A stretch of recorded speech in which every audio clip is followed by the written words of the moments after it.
वानस्य महिमा अतोऽज्यायागश्च पूरुषः पादोऽस्येह पादोऽस्य विश्वाभूतानि त्रिपादस्यामृतं दिवि त्रिपादोर्वोदयत्पुरुषः पादोऽस्येह भवात् पुनः ततो विश्वं व्याक्रामतु शासनानशने अभि तस्मात् विराड जायत विराजो आदिपुरुषः स जातो अत्यरिच्यत पश्चात् भूमिमतो पुरः यत्पुरुषेण विशा देवा यज्ञमतन्वत वसन्तो अस्यासीदाज्यं ग्रीष्मैध्मः शरद्दविः सप्तास्यासन् परिदयः ते सप्त सविदः कृताः देवा यद्यज्ञं तन्वानाः अबद्धन् पुरुषं पशुं तं यज्ञं वैश्य प्रोक्षन् पुरुषं जातमग्रतः तेन देवा यजन्त साध्यादृशेश्चये तस्मात् यज्ञात् सर्वभूतः संवृतं वृषराज्यं पशुगुस्ताविश्चक्रे वायुव्यान् आरण्यान् ग्राम्याश्च ये तस्मात् यज्ञात् सर्वभूतः सामानि जग्निरे छन्दांसि जग्निरे तस्मात् यजस्तस्मादजायत तस्मादश्वा अजायन्त एके चोभयादतः गावो जग्निरे तस्मात् जाता अजावयः यत्पुरुषः विरदो कतिदा व्याकल्पयन् मुखं किमस्य कौ बाहो कावूरूपादा उच्येते ब्राह्मणोऽस्य मुखमासीत् बाहुराजन्यकृतः ऊरू तदस्य तदैषः पद्भ्यागं शूद्रो अजायत मनसो जातः चक्षो सूर्यो अजायत मुखादिन्द्रश्चाग्निश्च प्राणाद्वायुर्जायत नाभ्य आसीदन्तरिक्षं श्रीविष्णोऽद्यौ समवर्तत पद्भ्यां भूमिति श्रोत्रात् तथा लोकान् अकल्पयन् वेदाहमेतं पुरुषं महान्तम् आदित्यवर्णं तमसस्तु पारे सर्वाणि रूपाणि विचित्य धीरः नामानि कृत्वा विपदन्निरास्ते धाता पुरस्तादिमुदा जहार शक्तिः प्रविद्वान् प्रतिष्ठितस्रः तमेवं विद्वान् मुदयो भवति नान्यः पन्था येनाय विद्यते यज्ञेन यज्ञमयजन्त देवाः तानि धर्माणि प्रथमान्यासन् ते हनाकं महिमानः सचन्ते यत्र पूर्वे साध्या सन्ति देवाः अद्य सम्भूतः पृथिव्यैरसा च विश्वकर्मणः समवर्तताधि तस्य त्वष्टा विदधद्रूपमेति तत्पुरुषस्य विश्वमाजानमग्रे वेदागमेतं पुरुषं महान्तम् आदित्यवर्णं तमसः परस्तात् तमेवं विद्वान् मृतयो भवति नान्यः पन्था विद्यते येनाय प्रजापतिश्चरति गर्भे अन्तः अजायमानो बहुधा विजायते तस्य धीरा परिजानन्ति योनिं मरीचीनां पदमिच्छन्ति वेदसा यो देवेभ्यः आगमति यो देवानां पुरोहितः पूर्वो यो देवेभ्यो जातः नमो ऋचाय ब्राह्मणे चं ब्राह्म्यं जनेन्तः देवा अग्रे तद्ब्रुवन् यस्त्वैवं ब्राह्मणो विद्यात् तस्य देवा सन्नुषे ह्रीष्यते लक्ष्मीशपत्न्यो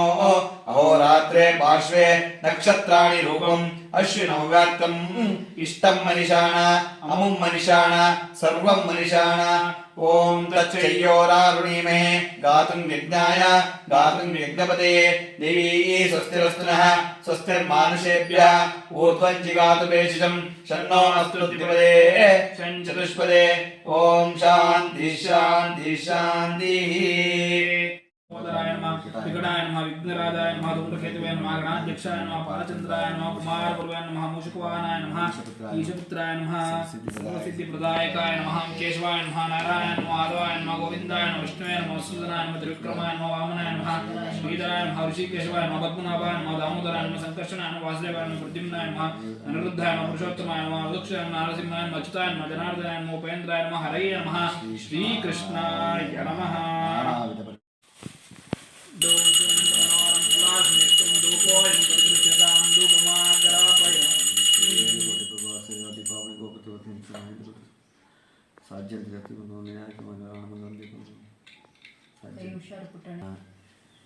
मंगलम दीपम त्रैलोक्यम तिमिरापः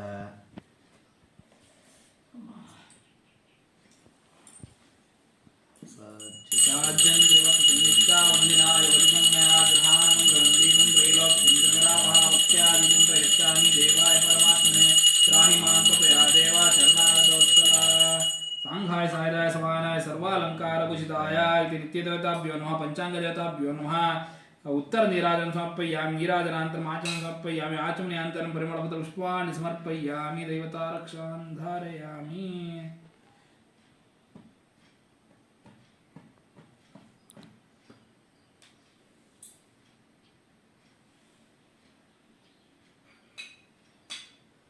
ವಿಶ್ವಾಮಿತ್ರ ಋಷಿ ಸವಿತಾ ದೇವತಾ ಗಾಯತ್ರಿ ಗಂಧಃ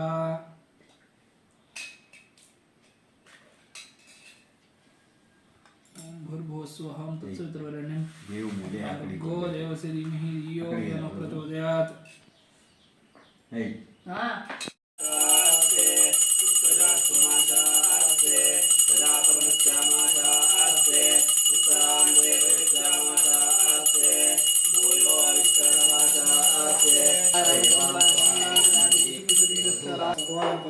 देवताभ्यो नमः पंचांग देवताभ्यो नमः कर्पूरमङ्गलनीराजनं दर्शयामि नीराजनान्तरम् आचमनं समर्पयामि आचमनानन्तरं परिमलपत्रपुष्पाणि समर्पयामि दैवतारक्षां धारयामि देवतारक्षां स्वीकरोमि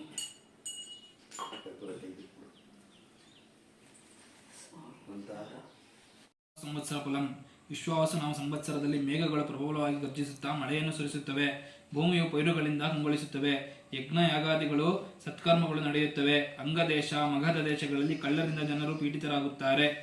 ಶ್ರೀ ಕಾಳಯುಕ್ತಿ ನಾಮ ಸಂವತ್ಸರ ಫಲಂ ಶ್ರೀ ಕಾಳಯುಕ್ತಿ ನಾಮ ಸಂವತ್ಸರದಲ್ಲಿ ರಾಜರುಗಳು ಶತ್ರುಭಯವಿಲ್ಲ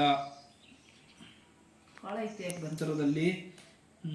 ಮಿಡತೆ ಪಕ್ಷಿಗಳು ಇಲಿ ಮೃಗಗಳಿಂದ ಇವುಗಳಿಂದ ಬೆಳೆಗಳು ನಾಶ ಮಾಡುವ ಮಳೆ ಕಡೆ ನವನಾಯಕರು ಮತ್ತು ಫಲ ಸೂರ್ಯ ಸಿದ್ಧಾಂತ ಗಣಿತ ರೀತ್ಯ ರಾಜ ರವಿ ಮಂತ್ರಿ ಚಂದ್ರ ಸೇನಾಧಿಪ ರವಿ ಸತ್ಯಾಧಿಪ ಗುರು ಧನಾಧಿಪ ಕುಜ ಧಾನ್ಯಾಧಿಪ ಕುಜ ಅರ್ಘಾಧಿಪ ರವಿ ಮೇಘಾಧಿಪ ರವಿ ರಸಾಧಿಪ ಶನಿ ನಿರಸಾಧಿಪ ಬುಧ ಪಶುನಾಯಕ ಯಮ ರವಿಯು ರಾಜನಾಗಿರುವುದರಿಂದ ದೇಶದ ರಾಜರುಗಳಲ್ಲಿ ಪರಸ್ಪರ ವೈರ ಉಂಟಾಗುತ್ತವೆ ಮೇಘಗಳು ಸರಿಯಾಗಿ ಮಳೆಯನ್ನು ಸುರಿಸುವುದಿಲ್ಲ ಪ್ರಜೆಗಳು ರಾಜರಿಂದಲೂ ಅಧಿಕಾರಿಗಳಿಂದಲೂ ಶಸ್ತ್ರಗಳಿಂದಲೂ ಪೀಡೆ ಅಗ್ನಿಬಾಧೆಯೂ ಉಂಟು ಚಂದ್ರಸ್ವ ಮಂತ್ರಿತ್ವ ಬಲಂ ಚಂದ್ರನು ಮಂತ್ರಿಯಾಗಿರಲಾಗಿ ಒಳ್ಳೆಯ ಮಳೆಯಾಗುತ್ತದೆ ಸಸ್ಯಗಳು ಚೆನ್ನಾಗಿ ಫಲಿಸುತ್ತವೆ ಜನರು ಕ್ಷೇಮವಾಗಿಯೂ ಆರೋಗ್ಯವಾಗಿಯೂ ಇರುತ್ತಾರೆ ರವೆ ಸೇನಾಧಿಪತ್ವ ಫಲಂ ರವಿಯು ಸೇನಾಧಿಪತಿಯಾಗಿರುವುದರಿಂದ ರಾಜರುಗಳಲ್ಲಿ ಅನ್ಯೋನ್ಯ ಯುದ್ಧ ಉಂಟಾಗುತ್ತದೆ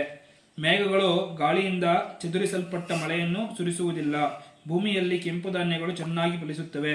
ಗುರು ಸಸ್ಯಾಧಿಪತ್ವ ಫಲಂ ಗುರುವು ಸಸ್ಯಾಧಿಪತಿಯಾಗಿರುವುದರಿಂದ ಪೈರುಗಳು ಚೆನ್ನಾಗಿ ಬೆಳೆಯುತ್ತವೆ ಪದಾರ್ಥಗಳಿಗೆ ಸ್ವಲ್ಪ ಬೆಲೆ ಕಡಿಮೆಯಾಗುವುದು ಆದರೆ ಕೊಂಕಣ ಮತ್ತು ಮಗಧ ದೇಶಗಳಲ್ಲಿ ಸಸ್ಯಗಳ ಬೆಳವಣಿಗೆ ಕಡಿಮೆ ಪದಾರ್ಥಗಳಿಗೆ ಬೆಲೆ ಹೆಚ್ಚಾಗುತ್ತದೆ ಕುಜಸ್ಯ ಧಾನ್ಯಾಧಿಪತ್ವ ಫಲಂ ಕುಜನು ಧಾನ್ಯಾಧಿಪತಿಯಾಗಿರಲಾಗಿ ಕುಷ್ಕಿ ಧಾನ್ಯಗಳು ಮನೆಯುಳ್ಳ ಧಾನ್ಯಗಳು ಕೆಂಪು ಭೂಮಿಯಲ್ಲಿ ಚೆನ್ನಾಗಿ ಫಲಿಸುತ್ತವೆ ರವೆ ಅರ್ಘಾಧಿಪತ್ವ ಫಲಂ ಸೂರ್ಯನು ಅರ್ಘಾಧಿಪತಿಯಾಗಿರುವುದರಿಂದ ಮಳೆ ಫಲಂ ಸೂರ್ಯನು ಮೇಘಾಧಿಪತಿಯಾಗಿರಲಾಗಿ ಪ್ರಜೆಗಳಿಗೆ ಭಯ ಹೆಚ್ಚು ಬೆಳೆ ಕಡಿಮೆ ಅಲ್ಪವೃಷ್ಟಿ ಕೆಂಪು ಧಾನ್ಯಗಳಾಗಿ ಚೆನ್ನಾಗಿ ಫಲಿಸುತ್ತವೆ ಶನೇ ರಸಾಧಿಪತ್ವ ಫಲಂ ಶನಿಯು ರಸಾಧಿಪತಿಯಾಗಿರುವುದರಿಂದ ಬೆಳೆ ಕಡಿಮೆ ರಸಪದಾರ್ಥಗಳು ಕ್ಷೀಣಿಸುತ್ತವೆ ಜನರಿಗೆ ಅಭಿವೃದ್ಧಿಯುಂಟಾಗುತ್ತದೆ ಬುಧಸ್ಯ ನಿರಸಾಧಿಪತ್ವ ಫಲಂ ಶನಿಯು ನಿರಸಾಧಿಪತಿಯಾಗಿರುವುದರಿಂದ ಚಿನ್ನ ಮುತ್ತು ಶ್ರೀಗಂಧ ಕರ್ಪೂರ ಬೆಳ್ಳಿ ಇವು ದುರ್ಲಭವಾಗುತ್ತದೆ ಕಬ್ಬಿಣ ಯಮನು ಪಶುನಾಯಕನಾಗಿರುವುದರಿಂದ ಪದಾರ್ಥಗಳಿಗೆ ಬೆಲೆ ಹೆಚ್ಚು ಪಶುಗಳಿಗೆ ಮೇವಿನ ಕೊರತೆಯಿಂದ ಸ್ವಲ್ಪ ಹಾಲು ಕೊಡುತ್ತದೆ ಪಶುಗಳಿಗೆ ಪೀಡೆ ಹೆಚ್ಚು ರವಿ ಆಜ್ಞಾಧಿಪ ಯುದ್ಧಾಧಿಪ ಸರ್ಪಾಧಿಪ ರತ್ನಾಧಿಪ ಅಶ್ವಾಧಿಪ ಸ್ತ್ರೀಣಾಮಧಿಪ ಗಜಾಧಿಪ ಛಾಗಾಧಿಪ ಚಂದ್ರ ಅಪರ ಸಸ್ಯಾಧಿಪ ಕುಜ ಪಶ್ಚಾಧಾನ್ಯಾಧಿಪ ಮೃಗಾಧಿಪ ವೃಷಭಾಧಿಪ ಗವಾಮಧಿಪ ಬುಧ ಅಗ್ರಧಾನ್ಯಾಧಿಪ ಛತ್ರಾಧಿಪ ನರಾಧಿಪ ಕೋಶಾಧಿಪ ಉಷ್ಟ್ರಾಧಿಪ ಖರಾಧಿಪ ಗುರು ಪೂರ್ವ ಸಸ್ಯಾಧಿಪ ಶುಕ್ರ ವ್ಯವಹಾರಾಧಿಪ ಮಹಿಷಾಧಿಪ ವಸ್ತ್ರಾಧಿಪ ಮಾಂಗಲ್ಯಾಧಿಪ ಶನಿ ವ್ಯಾಪಾರಾಧಿಪ ಧನಾಧಿಪ ತೃಣಾಧಿಪ ಕಂದಾಯ ಫಲ